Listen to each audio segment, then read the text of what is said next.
नमस्कार मित्रांनो, तुमचं पुन्हा एकदा आपल्यामध्ये स्वागत आहे।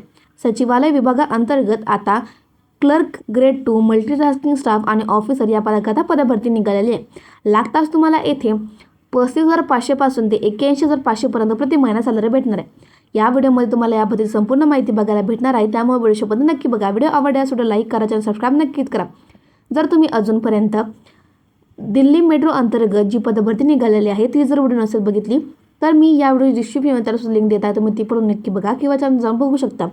कमेंटमध्ये मला नक्की सांगा की महाराष्ट्रामधून तुम्ही कोणत्या जिल्ह्यातून माझे व्हिडिओ बघता, त्या जिल्ह्यामध्ये ज्या नवीन भरती येतील त्याच्या अपडेट मी तुम्हाला देतच राहीन। बघा, स्क्रीनमध्ये तुम्हाला संपूर्ण जाहिरात दिसत आहे। सचिवालय विभागाअंतर्गत ही पदभरती निघालेली आहे।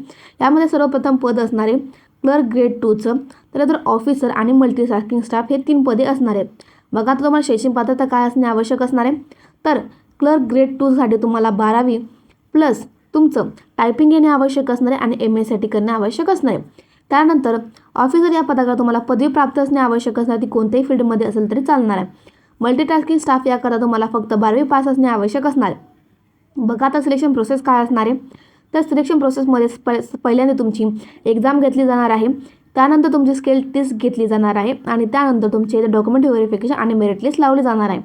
बघा, आता एक्झाम पॅटर्न काय राहणार आहे, जनरल अवेअरनेस आणि करंट अफेअर याबद्दल 30 प्रश्न 30 मार्काकरता असणार आहेत। रिझनिंगचे तुम्हाला 25 प्रश्न 25 मार्काकरता, मॅथमॅटिक्सचे 20 प्रश्न 20 मार्काकरता आणि इंग्लिश आणि हिंदीकरता तुम्हाला 15 क्वेश्चन असणार 15 मार्काकरता। कम्प्युटर नॉलेजबद्दल तुम्हाला 10 प्रश्न विचारले जातात 10 मार्काकरता। बघा, आता स्किल टेस्टमध्ये काय काय घेतलं जाणार आहे, तर यामध्ये सर्वप्रथम तुमची टायपिंग घेतली जाणार आहे, हिंदी आणि इंग्लिश 25 किंवा 30 तुमचं वर्ड पर मिनिट येणे आवश्यक असणार आहे। कम्प्युटर स्किलमध्ये तुमचं MS word, Excel, PowerPoint तुम्हाला वापरता येते आहे की नाही हे चेक केले जाणार आहे।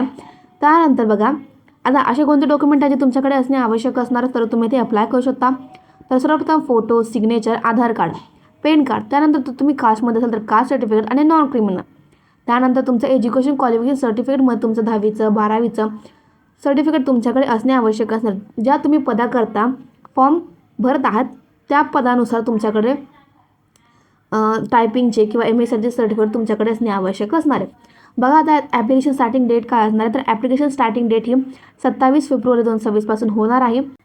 मित्रांनो, 26 तारीख हे नाही म्हटलं तरी 15 दिवसावरती आहे, तरी पण मी तुम्हाला पुन्हा 25 किंवा 26 तारखेला फेब्रुवारी महिन्याच्या तुम्हाला मी या भरतीबद्दल पुन्हा अपडेट देतच राहीन। जे कोणी पण या भरतीसाठी पात्र असणार त्यांना नक्कीच फॉर्म भरा। व्हिडिओ आवडल्यास लाईक करा, चॅनल सबस्क्राइब नक्कीच करा।